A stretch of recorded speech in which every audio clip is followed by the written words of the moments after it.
Bonjour à tous, merci de nous rejoindre dans ce nouvel Associ.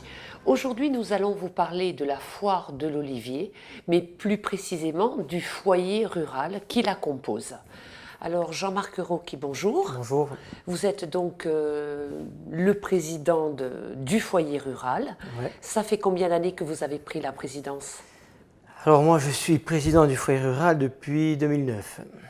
Et donc on va préciser qu'il a fêté cette année ses 26 ans. La foire. La foire de La foire de l'Olivier. l'Olivier, pas le foyer rural. Le foyer Le rural foyer date de 1978. C'est encore beaucoup plus ancien. C'est quoi. plus ancien, oui. Alors pourquoi avoir choisi de monter, on va dire, un foyer rural plutôt qu'une association? Alors, le foyer rural s'est créé suite à la fusion de 3 communes. Parce qu'il faut savoir que Montegrosso est une fusion de 3 communes, anciennement Montemajor, Longuignane et Cassane. Donc on a créé une structure administrative. Donc après, il a fallu peut-être créer une association qui allait aussi regrouper les gens des 3 communes et permettre de créer un lien social et surtout de se connaître. Donc le foyer rural, pourquoi?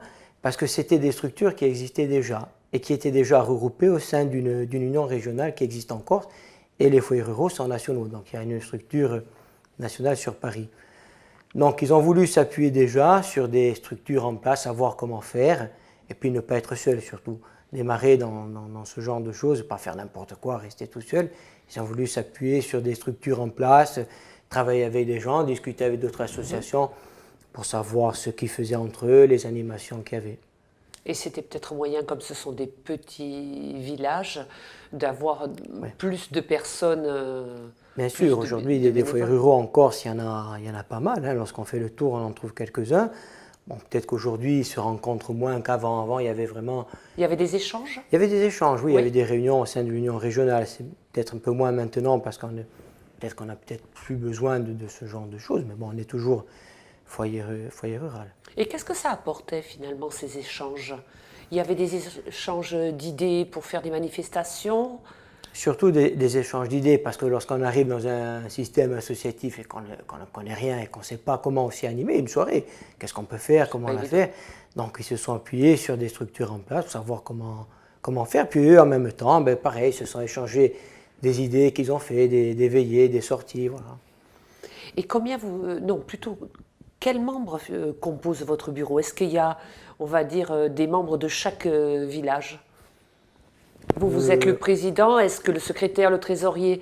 Non, aujourd'hui on est plus sur Montemajor quand même. Beaucoup de gens de ma génération de Montemajor qui sont là. Alors maintenant, on a parlé au début de l'émission, on a présenté par rapport à la foire de l'Olivier, qui est vraiment le grand événement que vous proposez au mois de juillet. Mais bien évidemment, en tant que foyer rural, tout au long de l'année, vous faites des manifestations. Oui, donc on a déjà aussi une employée. Hein, vous avez un salarié? On a un salarié à mi-temps dans la structure avec une aide d'un emploi FONGEP. Donc on a une bibliothèque ouverte tous les jours, donc toute l'année. Qui est située où? Dans le bureau de Montemajor, dans le bureau du foyer rural. Après, on organise aussi d'autres manifestations, des veillées. On travaille avec les écoles et les associations de parents d'élèves pour le carnaval qui est organisé. Donc après, il y a des tas de choses. Hein. Est-ce que, on va dire, vous tournez un petit peu par rapport à ces 3 villages où les manifestations sont situées toujours dans le même village? Donc la foire est arrivée à Montemajor. Pour l'instant, elle reste à Montemajor parce qu'après, bien sûr, par rapport à la structure aussi, l'implantation. Lorsqu'on a fait le carnaval, il est dans chaque village, puisqu'il se fait aussi avec Zilia. Donc tous les ans, ça change d'endroit pour faire participer un peu aussi les gens. Après, lorsqu'on fait des veillées, il faut les faire lorsqu'on a des locaux. Les locaux, on se prête plus à Cassane. Lorsqu'on fait des veillées, on les fait à Cassane. Qu'est-ce que vous proposez lors de vos veillées? Qu'est-ce qui s'y passe? Il y a un peu de tout. Hein. J'essaie surtout de regrouper les gens autour d'un repas. Donc on essaye de faire des repas à thème, que ce soit mexicain, marocain. Ou style, en ce moment, figadillo et polenta, non, même pas. Ça, on a un peu arrêté parce que c'est nous plutôt, c'est pas la veillée. Puis il y a des veillées poulain et figadillo lorsqu'on fait le feu de Noël le soir, qu'on organise, même avec d'autres structures, autres que le foyer rural. Mais on essaye pas tellement de faire ça parce que Nous, on est dehors en train de cuire, les autres sont dedans en train de manger. Ah d'accord, vous voulez que tout le monde... Et on veut que déjà que nous, on participe au moins avec sûr, les gens. Donc, alors sûr. après, on a dit, pas tellement sympa, ça, parce qu'on est en dehors, on fait venir des gens et on n'est pas avec eux. Donc ça, on l'a arrêté. Mais on les fait où on peut participer nous aussi. Et des manifestations où il y a du chant, par exemple? Oui, pendant les veillées, quand il y avait les veillées corses, on faisait avec des chants. Hein. Après, bon, c'est pas évident. Après, il faut du temps aussi. Hein. C'est du temps de bénévoles. On n'est pas beaucoup. Il faut Combien avoir vous avez de bénévoles toute l'année qui vous aident? Allez, nous, si on est 10, on est beaucoup. Après, lorsqu'on fait des manifestations, il y a quand même des gens... Après, quand vous faites la foire, voilà, la foire, il y a des gens qui viennent nous donner un coup de main, mais qui ne sont pas au foyer rural, mais on compte sur eux, voilà. Alors justement, on va en venir à cette foire. Pourquoi, on va dire, vos prédécesseurs, puisque vous, il n'y a pas si longtemps que vous êtes président, donc ils ont décidé donc de créer cette foire de l'olivier. Pourquoi avoir choisi l'olivier? Alors, ils ont choisi l'olivier parce que la Balagne, comme on le sait, a subi de nombreux incendies. Et on a perdu pratiquement pas mal d'oliviers, même beaucoup. Donc, ils ont voulu au départ, pas tellement pour... c'était vraiment pour sensibiliser les gens contre l'incendie et au reboisement. Donc, l'olivier s'imposait comme patrimoine, je dirais, de la Balagne. Donc, ils ont fait la foire d'olivier et de fil en aiguille, c'est monté un peu crescendo avec des organismes qui se sont mis en place autour de la foire. Et est-ce que c'était pas aussi un moyen de mettre en valeur ce patrimoine?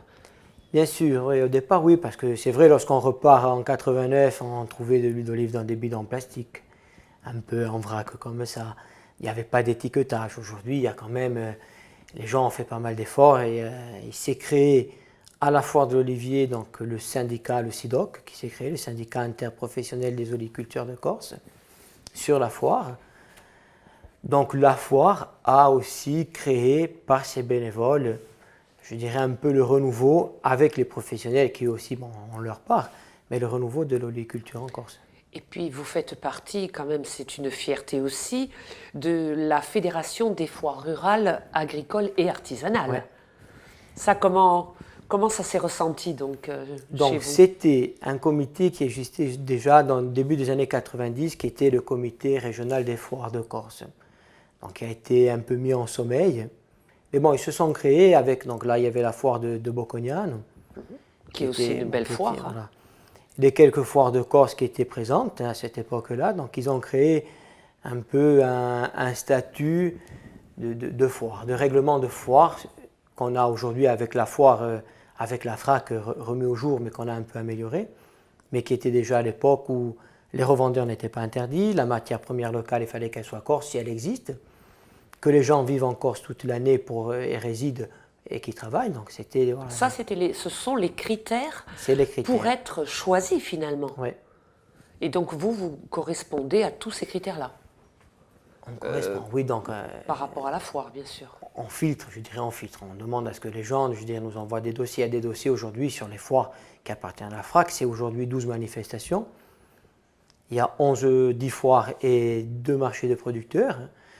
Donc aujourd'hui, ils sont tous les mêmes critères de sélection. Pour venir sur un champ de foire FRAC, il faut certains critères, à savoir de résider en Corse à l'année. On ne vient pas faire la saison en Corse, vendre ses produits. La matière première locale, elle est corse. Voilà, il faut qu'il soit inscrit à l'agricole, aux chambres des métiers, tout ce genre de choses. Alors, vous avez parlé d'huile d'olive. Justement, il y a un concours aussi d'huile d'olive. Il y a un concours aujourd'hui qui est, je dirais, officiel.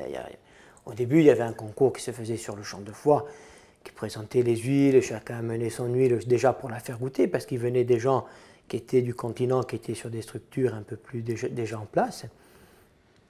Et puis, donc, nous, après, ça s'est un peu arrêté. Lorsqu'on a repris, je dirais, de ma génération, le foyer rural et la foire, on a voulu créer, nous, un concours régional avec le syndicat.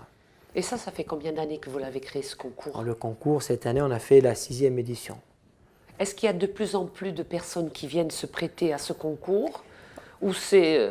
Ça dépend des années, je dirais, à récolte d'olive. Hein. Si c'est une petite année, on va avoir moins d'oliculteurs parce que certains ont peu de quantité. Certains ont fait le concours de Paris, donc ils ont leur leur étiquette, ils n'ont pas envie d'en s'en remettre une autre. Donc, mais il y a des gens qui jouent le jeu aujourd'hui. Et par rapport à ces dernières années, est-ce que les récoltes d'olives ont été plus importantes ou il y a eu des années moins non, il y a des moins années riches? plus importantes que d'autres. Hein. C'est un peu cyclique. Tous les 2 ans, vous risquez d'avoir une belle récolte. Après, c'est une fonction, tout dépend de comment vous taillez vos oliviers, comment vous les récoltez. Si vous les récoltez sur filet, vous allez avoir une récolte tous les 2 ans. Si vous les faites par un peigne mécanique, vous allez avoir peut-être une récolte tous les ans, ou un peu plus une année que d'autres. Après, tout dépend du travail des oliculteurs qu'il y a. Donc la manière de récolter les olives a une incidence pour la récolte de l'année d'après. Ah, Et oui, si vous laissez tomber votre fruit naturellement, lorsque va arriver le moment où il y a les fleurs, il y a des olives sur les arbres, donc l'arbre à un moment donné ne peut pas tout faire. Bien sûr. Surtout que c'est long. Hein. L'olive, elle se met à pousser au mois de juin, juillet, vous la récoltez ici, avril, mai, pour des chutes naturelles. Si vous les faites mécaniquement, vous allez à partir de janvier, février. Et combien un arbre de taille moyenne on peut récolter d'huile? Tout dépend après de l'époque où vous les récoltez. Parce qu'après, il y a un rendement qui va se faire en fonction de la maturité de l'olive. Voilà, plus l'olive est mûre, plus vous il y avez aura d'huile. Il y aura d'huile. Ah d'accord. Mais il y aura beaucoup d'huile douce. Peut-être après c'est une question aussi de goût aussi. C'est une question de goût aussi. Puis c'est une huile que vous gardez un peu moins. Ah bon, elle se conserve moins. Et qui risque de devenir peut-être plus rance. Ah, c'est à cause de ça quand on a de l'huile rance, parce qu'elle a été récoltée. Récolter un fruit qui est mûr, même plus que mûr. Hein. Elle va devenir, elle est bonne quand même. Mais elle se gardera mieux peut-être une huile que vous récoltez directement sur l'arbre. D'accord. Comme quoi, on en apprend tous les jours. Alors, quels sont les objectifs que vous vous êtes fixés depuis que vous avez repris cette foire? Est-ce que par rapport à vos prédécesseurs, vous trouviez qu'il y avait des changements à faire? On a fait des changements, nous, sur la foire.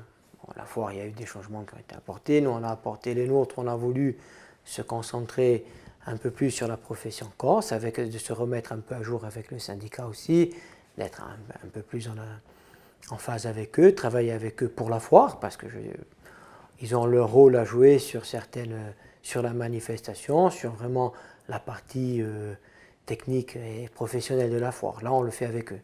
Si on fait venir quelqu'un, c'est parce qu'ils ont besoin d'avoir cette personne-là. On ne va pas faire venir aujourd'hui des sardes pour se faire plaisir, dépenser de l'argent juste pour dire il y a les sardes qui sont invités à Montégrosse. Si aujourd'hui la profession n'en a pas besoin, on ne les fera pas venir. S'ils ont besoin d'un travail avec eux sur des machines, sur des modes de récolte ou autres, on les fera venir. Oui. Et sur le champ de foire, donc, vous avez dit que vous privilégiez, justement, c'est grâce à ça que vous avez obtenu donc, ce label, en quelque sorte, des artisans locaux. Alors, quel genre d'artisans on va retrouver sur le champ de foire? Il y a, pour nous, des oliculteurs. En fonction des années, vous allez en avoir plus ou moins beaucoup. Vous avez tout ce qui touche l'agroalimentaire, et les bijoux. Après, vous avez tout ce qui pourrait être des métiers d'art aussi. Une année, il y a peut-être 4 ans de ça, ou 5, je ne me rappelle plus exactement. Je ne sais pas si vous avez continué à le faire. On avait pu aller voir, il y avait des personnes qui taillaient, qui apprenaient comment tailler les oliviers. Est-ce que vous l'avez réitéré, cette opération? Ça, il y est tous les ans. Tous les ans depuis, c'est pas nous, ça existait déjà avant, hein, la taille.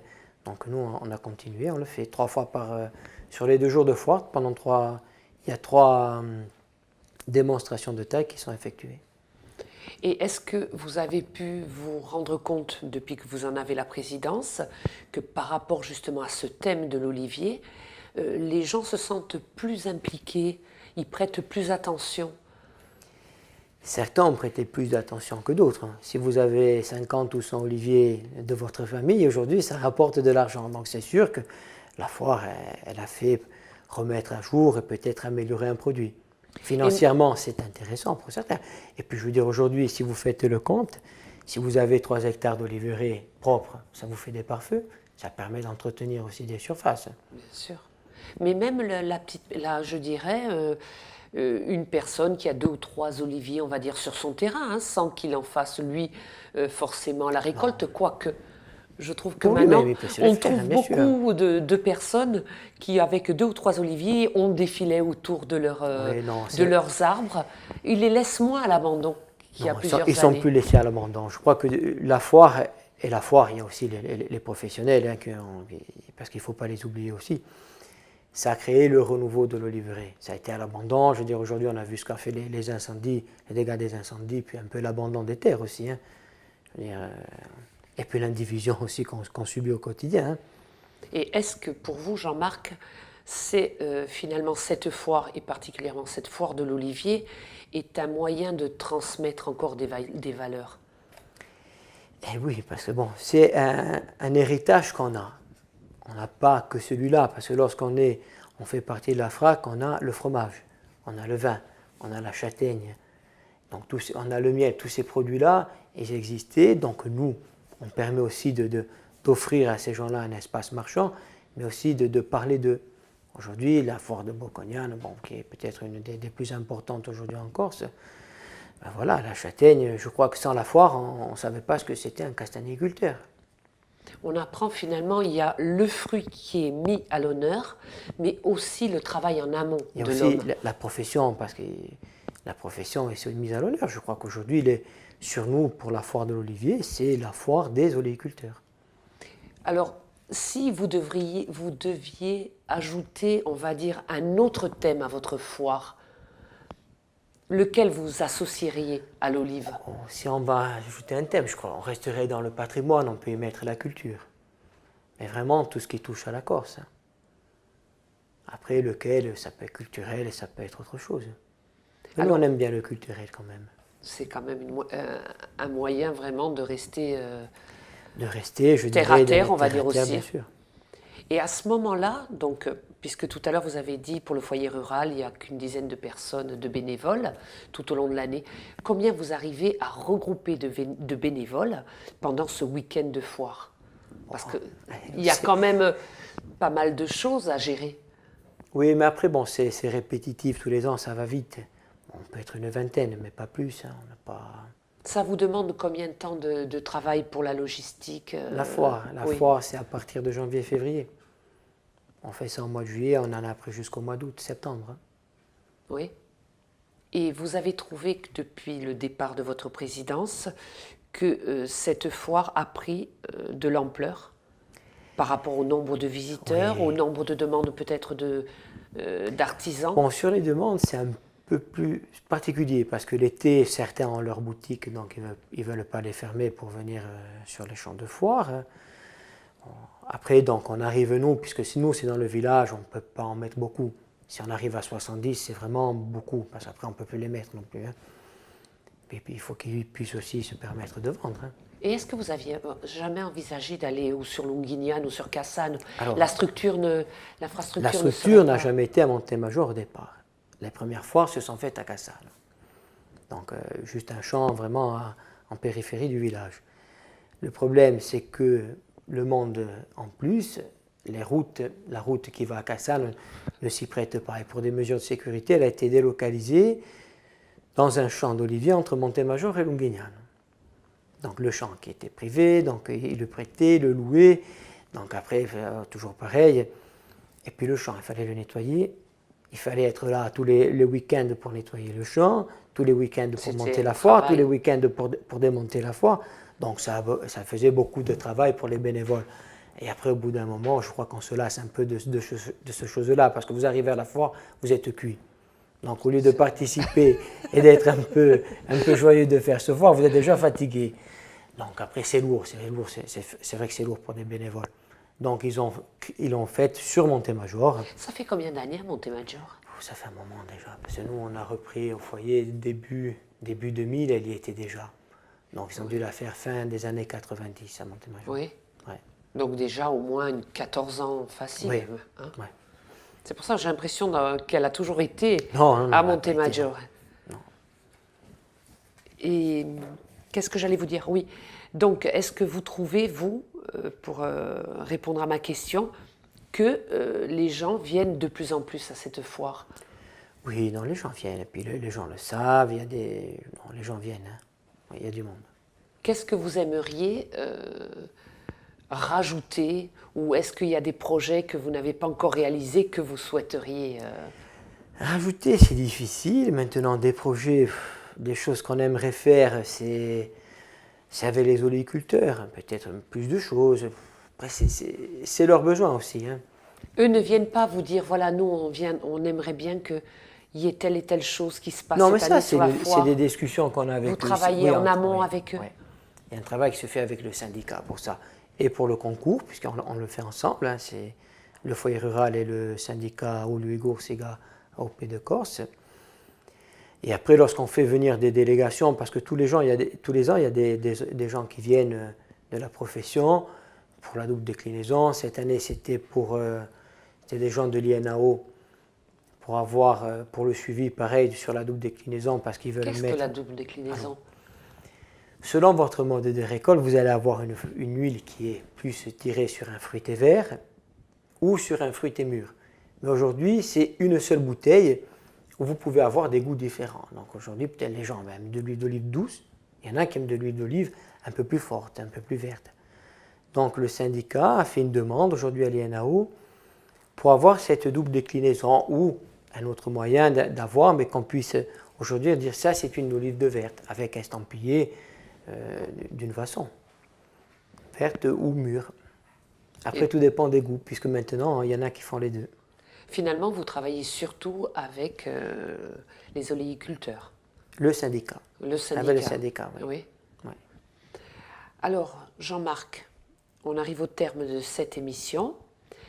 J'espère qu'on se retrouvera donc sur le champ de foire. Bien sûr, avec plaisir. Prochain. Et là, pour l'hiver, est-ce que vous avez envisagé des petites soirées pour les longues veillées d'hiver? Oui, là, on va en faire, bien sûr. On Oui. va faire des soirées. Est-ce que les villageois vous disent ah, pourquoi tu fais pas telle ou telle manifestation? Ils viennent à vous proposer ou ça n'arrive pas? Non, s'ils demandent plutôt une soirée, mais bon, telle et telle chose, non, pas tellement. Non. Ça se demandait peut-être plus avant, dans les, je dirais, fin 70, début 80, où il y avait peut-être une demande qui était particulière. Aujourd'hui, bon, les gens peuvent aller où ils veulent maintenant, hein. Oui. Donc c'est sûr, mais on essaie quand même, nous, de se voir. Une entre gens manière de la aussi, commune. voilà, de dégayer un peu le village. Les villages, la commune, parce que c'est pas que le Oui, village. bien sûr. Bien sûr. Alors on vous dit bon courage pour les préparatifs de la Merci, prochaine ouais. fois. Et puis on vous verra. De toute façon, les caméras de Télépaès sont toujours sur le champ de la foire. Avec plaisir. Alors Jean-Marc, merci d'être venu. Merci à vous. Et quant à moi, je vous dis merci et à une prochaine fois.